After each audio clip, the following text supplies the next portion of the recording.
이 TV를 보면 나는 자연인이다라는 그 말도 하고 이 속세를 떠나서 자연과 하나가 되는 사람들의 이야기가 정말 많지 않습니까? 이 TV 프로그램을 보면 이 사람들이 무슨 이야기를 합니까? 보면은 인생을 포기한 사람들은 아닐까? 이제 사람 사는 곳에 이 경쟁이 싫어서 도망을 쳤구나. 이런 이야기가 아무래도 많이 나올 겁니다. 그도 그럴 것이 이 속세에 사는 사람들, 어디 부유하게 사는 사람들이 있습니까? 전부 다 이 거지꼴로 정말 이 자연에서 이 세상을 초월한 듯 말은 하지만 결국 이 사람들 우리 경쟁사회에서 도태돼서 도망간 것은 아닌지 그렇게 생각이 들기도 하는 것입니다.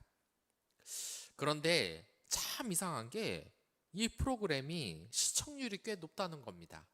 우리가 이런 실패자를 이렇게 보는, 그리고 조롱만 하려 그러면 이렇게 시청률이 높을 수가 있냐는 것입니다. 뭐 일례로 이 세상에서 망가진 사람을 이렇게 조명하면서 하는 이러한 프로그램도 있지만 이것은 어디까지나 사람을 비하하려는 목적으로 하는 것인데, 정말 신기하게도 이 프로그램에서는 이 속세에 사는 이 사람들을 보면서 사람들이 계속해서 무언가를 얻어갔기 때문에 이렇게 시청률이 높은 것이 아니겠습니까? 의외로 이 사람들 이야기를 들어보면 인생을 매번 실패하고 도피하는 그런 사람들만은 꼭 아니었다는 것을 알 수 있습니다. 왜 그렇겠습니까? 이 사람들이 젊었을 때는 의외로 성공을 한 사람들도 대단히 많았습니다. 이 알고 보니까 이 사람들이 이 세상에서 단맛, 쓴맛을 다 경험해보고 결국 마지막에 도달한 곳이 이 자연과 함께 사는 곳이라는 겁니다. 그러니까 우리도 늘 그렇지 않습니까? 정말 이 TV를 한번 틀어보십시오. 제가 이 어렸을 때 TV를 틀면은 이런 이야기가 아주 정말 흔하게 나왔습니다. 이 정말 이 TV 드라마나 이런 데를 보면은 이 성공한 사장님이 나와서 나이가 들면 이 정치판을 떠나서 시골에 내려가 농사라도 지어야지, 이런 말이 대단히 많이 나왔습니다. 귀에 못이 박힐 정도로 정말 많은 이야기가 나왔습니다. 그런데 이 말이 나온 이후에 좀 비판을 받다 보니까 비판을 받은 이유가 뭐냐면 이 농사일은 뭐 쉬운 것이냐, 그런 비판을 받아서 그런지 모르겠지만 요즘에는 이 말이 사라졌습니다. 그 대신 이러한 말이 항상 유행을 합니다. 내가 나이가 들면 저 시골에 내려가서 전원주택 짓고 행복하게 살 거라는 이러한 사람들이 참 많고도 많습니다. 이게 왜 그렇겠습니까? 그 사람이 이제 나이가 들어서 쓸모 없어졌다는 의미입니까? 그렇지 않다는 것입니다. 이 나이가 들고 은퇴를 할 때가 되면 이 사람들이 자신의 한계를 아는 겁니다. 정말 이 치열하게 살았던 이 세상의 그 세월이 별로 소용이 없다는 것을 그때서야 느끼는 사람들이 많다는 것입니다. 이 젊은 날에는 어떻습니까? 흔히 말해서 쇠도 씹어먹을 나이라고 이 세상에서 못할 것이 없을 줄 알았는데 정작 이 사회에 나와 보니까 그렇지 않다는 겁니다. 사실상 이 정치판을 한번 보십시오. 또한 기업의 CEO를 한번 보십시오. 20대, 30대 사장, 정말 가뭄에 콩나듯이 아주 가끔 있습니다.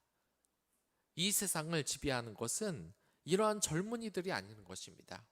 아무리 혈기를 부리고 열심히 해봤자 자신의 한계를 아주 아주 뼈가 치리도록 느끼고서 이 세상에서 단맛 쓴맛을 다 경험하고서 결국 늙어가는 것입니다.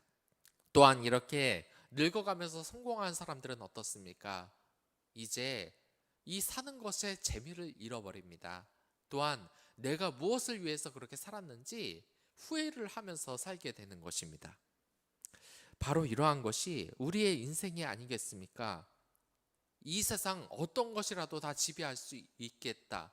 그리고 내가 이 세상에 나갔다 이 세상을 바꿔놓을 것이라고 생각을 하지만 결국 한계에 부딪히고 마는 것이 우리의 인생인 것입니다. 이 저희들이 지금 이 대선 토론이나 이런 것을 들어보면서 어떤 사람이 지혜자인가 다 재보지만 나중에 가면 다 똑같은 것도 이와 비슷한 것이 아니겠습니까? 결국 사람의 한계는 있기 마련입니다. 그리고 이 사람들이 결국 무엇을 느끼느냐? 내가 자연을 이길 수 없다. 이 세상의 섭리를 이길 수 없다는 것을 결국 느끼게 됩니다. 저 또한 늙을 것 같지는 않았지만 나이가 서서히 든다는 것이 몸으로써 느껴집니다. 물론 저보다 나이가 많은 이러한 어르신도 있겠지만 정말 그럽니다. 무엇이든 다 할 수 있을 것 같은 그런 젊은 날의 기억이 서서히 옅어지게 됩니다.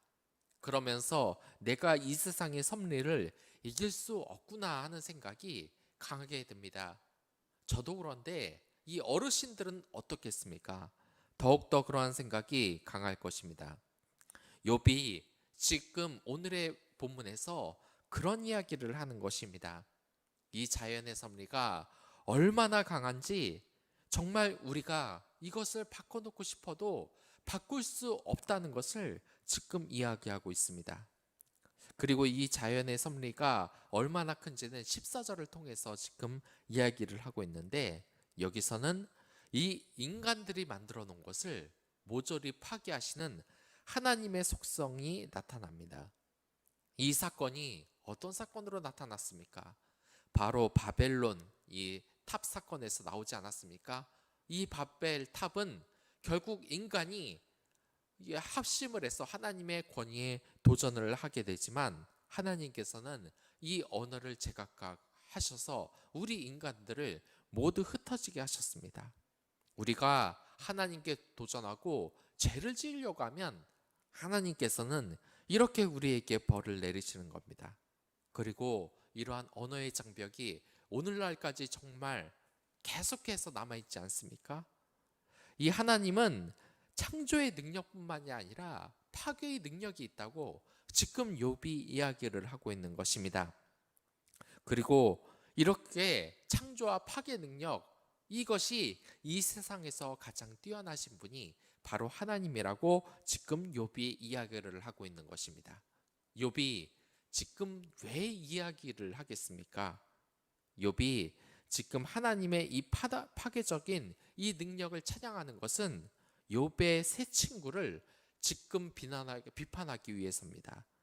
이 욥의 세 친구는 지금 번갈아가면서 욥에게 죄인이라고 자꾸 전제를 하고 있습니다. 하지만 욥이 말하는 것은 무엇입니까? 너희들의 지혜는 별것이 아니다. 너희들 그렇게 나의 고통에 대해서 다 아는 것처럼 이야기를 하지만 너희들의 그 지혜는 하나님의 지혜보다 지금 못하다고 이야기를 하고 있는 것입니다. 하나님의 지혜가 더 크고 대단하기 때문에 너희들은 겸손해야 된다고 지금 이야기를 하고 있는 것입니다. 이 하나님 앞에서 얄팍한 지식으로 이야기를 하지 말라고 욥이 비판을 하고 있는 것입니다. 그래서 너희들의 이 세 명의 지혜자들의 이 지혜는 결국 하나님 앞에서 박살이 날 것이라고 지금 욥이 이야기를 하고 있는 것입니다. 이 말이 사실상 맞지 않습니까? 이 세 명의 지혜자는 늘 이런 논거를 펼쳐왔습니다. 자신의 뜻이 하나님과 같다는 이 논거로 계속해서 욥을 압박했던 것입니다. 그러나 욥은 지금 어떻게 합니까? 너희들의 지혜가 하나님과 대등하다고 생각을 하냐? 말도 안 되는 소리 하지 말아라.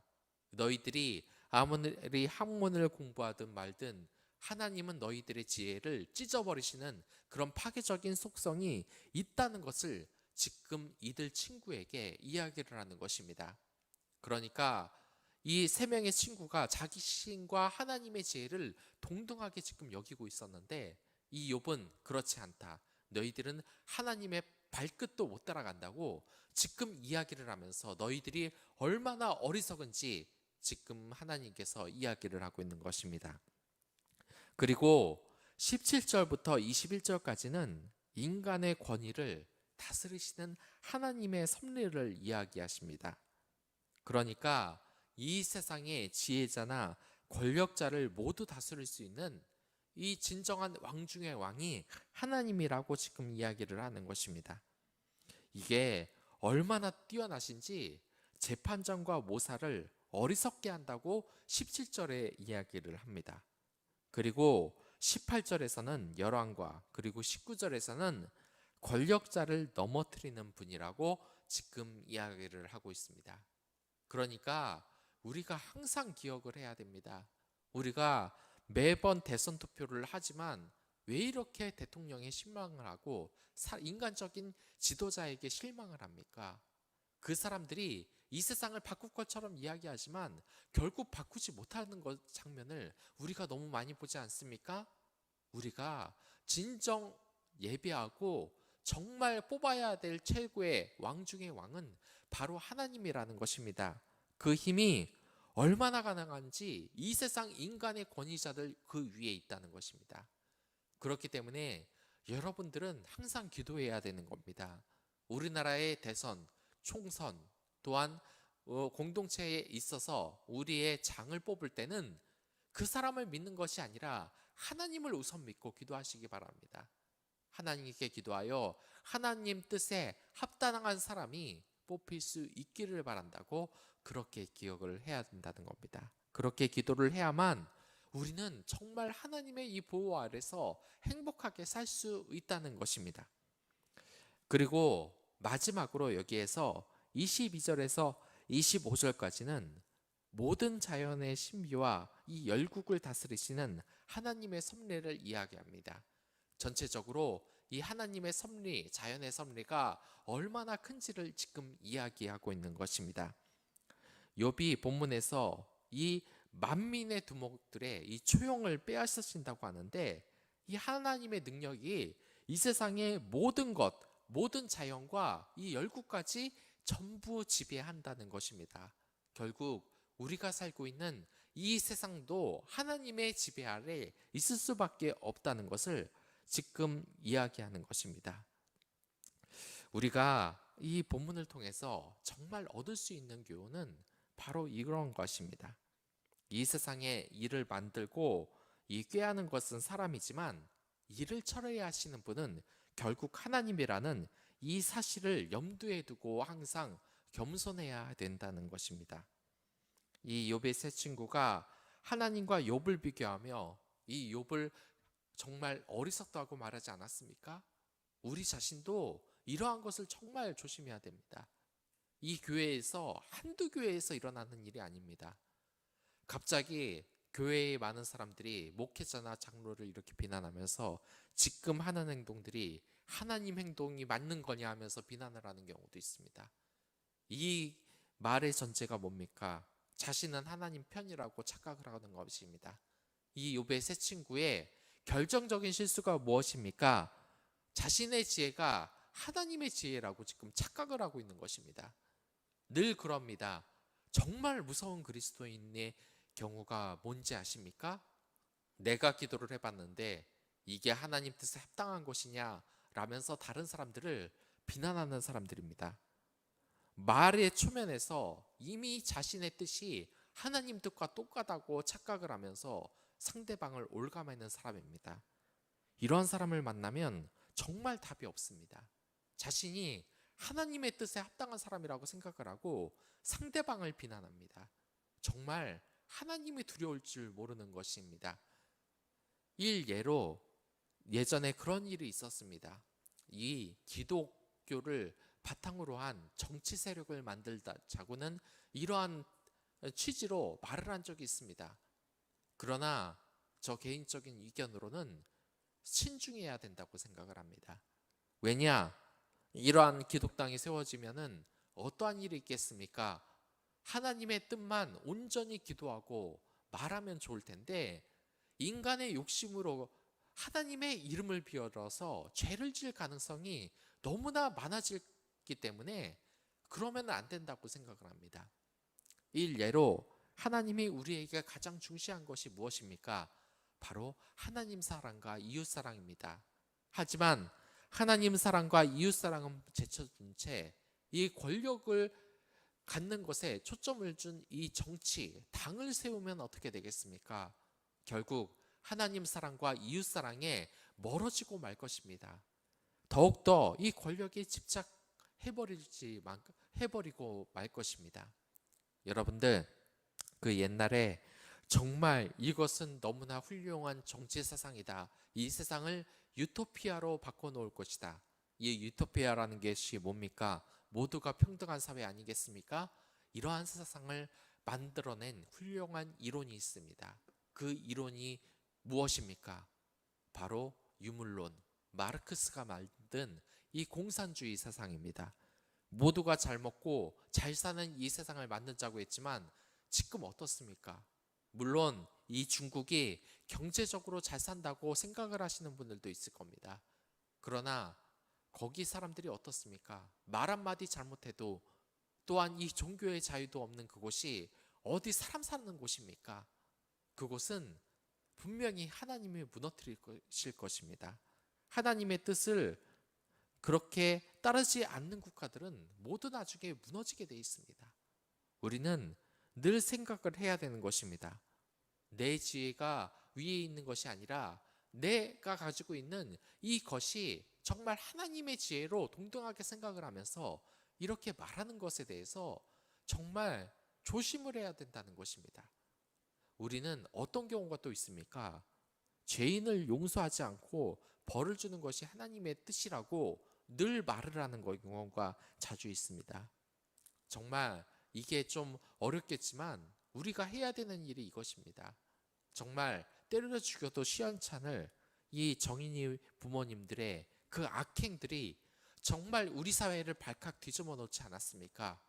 그래서 많이 비난하는 사람들이 하는 말이 뭐냐면, 저런 사람들은 절대로 교회로 받으면 안 된다.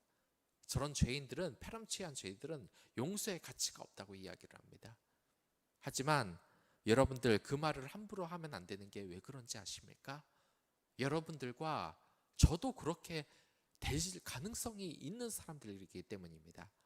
여러분들과 제가 똑같이 가지고 있는 이 악의 씨앗이 이 사회를 오염시키고 있는 것을 우리가 인정을 해야 되는 것입니다. 우리가 이 직장에 나가면 왜 이렇게 어렵습니까? 그리고 우리가 사는 이 사회가 정말 이 똑똑한 인간들로 채워져 있는데 왜 이렇게 불행하고 정말 암울하고 정말 앞길이 보이지 않는 이 길에 됐습니까? 그것은 바로 우리들의 책임인 것입니다. 우리 기독교인의 책임인 것입니다. 밖에 있는 이 십자가가 많이 빛나고 있지만 뭐라고 합니까? 맨날 이 오징어 게임이 뭐 사탄의 미디어다, 이런 것 갖고 욕하는 데만 우리가 정신이 지금 팔려 있는 것이 아닙니까? 우리가 정말 바라봐야 될 것은 이 그리스도의 복음을 가지고 남을 공격하면서 이게 하나님의 뜻이라고 함부로 공격하는 것이 아닙니다. 우리가 해야 될 것은 정말 기도하고 한번 성경 말씀을 보시기 바랍니다. 우리는 투쟁하는 것이 아닙니다. 이것은 하나님의 뜻이 아닙니다. 하나님의 뜻은 이 세상에 하나님 사랑과 이웃 사랑을 온 세상에 퍼뜨리는 것입니다. 이 세상에서 미디어만 조금 나오면, 조금이라도 그 이상한 사람들이 나오면 하나님의 이름으로 말하면서 욕을 하고 다니는데 정말 얼마나 얼굴이 붉어지는지 모릅니다. 그 사람들은 정말 답도 없을 정도입니다. 대놓고 자기들의 삐뚤어진 생각을 이걸 하나님의 뜻이라고 생각을 하면서 대놓고 비난을 합니다. 그런 자리에 있다면 그러한 곳에서 벗어나시길 바랍니다. 우리에게 가장 중요한 것은 하나님 사랑과 이웃 사랑인 것입니다. 그 사랑을 발현하고 앉아서 기도하면 하나님께서는 또한 우리의 억울함을 풀어주시고, 또한 하나님을 반응해야 하는 악의 세력이 있다면 그를 처단할 것입니다. 맨날 정치판에 가서, 그리고 미디어를 봐서 그런 거 욕이나 하고 다니면서 또한 성도들의 흠집을 잡으면서 그것이 하나님의 뜻이라고 하는 것은 욥의 세 친구가 범하고 있는 그 잘못을 우리도 저지르는 것입니다. 우리는 생각해 봐야 합니다. 주변 사람들에게 이 욥처럼 정죄를 하면서 이것이 하나님 뜻이라고 자신의 생각을 착각하면서 하나님을 모욕하고 있는 것은 아닌지. 정말 우리는 죄인이기 때문에 삐뚤어지기 힘듭니다. 그렇기 때문에 하나님 말씀을 보십시오. 그리고 기도를 하십시오. 왜 그런 생활을 안 하면서, 왜 자신의 목소리를 키우면서 그것을 하나님의 뜻이라고 착각을 하는 것입니까? 더욱더 기도를 하시기 바랍니다. 말씀으로, 또한 이 기도로 하루를 시작하기 바랍니다. 하나님은 그러한 사람을 쓰시기 때문입니다. 그런 사람들이 이 세상을 바꿀 수 있기 때문입니다. 그럼 다 같이 기도하도록 하겠습니다.